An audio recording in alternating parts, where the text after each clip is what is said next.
Tonight, a 1973 report with WWNY's Don Hopkins about high water levels on the St. Lawrence River. The film from Clayton, just incredible in this report, showing you the pictures. It's a longer story tonight as Don interviewed the mayor, Dorothy Painter. And what I found interesting is how the mayor was describing government at work to help the village overcome the damage. Clayton's new lady mayor, Mrs. Dorothy Painter, took office on April 2nd. And ever since then, I guess, Mrs. Painter, you've been beset by all kinds of problems, haven't you? I have. I came in at just the wrong time. Now, as we look out here at your dock, which, as we can see, is pretty well submerged, are you going to be able to recoup and take care of this problem? Oh, yes, definitely. Yesterday, we were assured of our loan for the repair of the docks. Mr. Erickson is going to do the work, and he says that he can have this completed within 35 working days. This project is going to cost $43,448. So this would have been an awful blow to Clayton if we hadn't been able to get this money. Can you give us a little of the background of what work was required in order to get the federal help needed? First of all, I attended a meeting in Fulton, New York. This was about 3 weeks ago.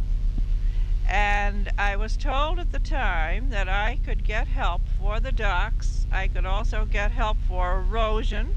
Then we waited to hear from these applications and nothing happened. And I began to worry because I just couldn't see how Clayton could finance a project of this size. Yesterday morning, I got on the telephone and called a Mr. White in New York, whom I had spoken with before. And he put a Mr. Casey on the phone, who is head of the OEP. He told me that there was a discussion over the allowance of this money because they were not allowing anything for recreation. And I said I didn't see what our public docks had to do with recreation, that we had to have these docks for the commuters, and we would have people in here the Memorial Day weekend wanting docking space, and we were in a real bind that we had to know where we were going.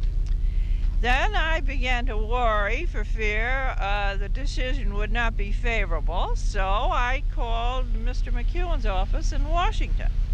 And I talked with his secretary, who had told me at the time I was there that he would help me at any time I needed assistance. So he said, "You, Mrs. Painter, you stop worrying and see what I can do."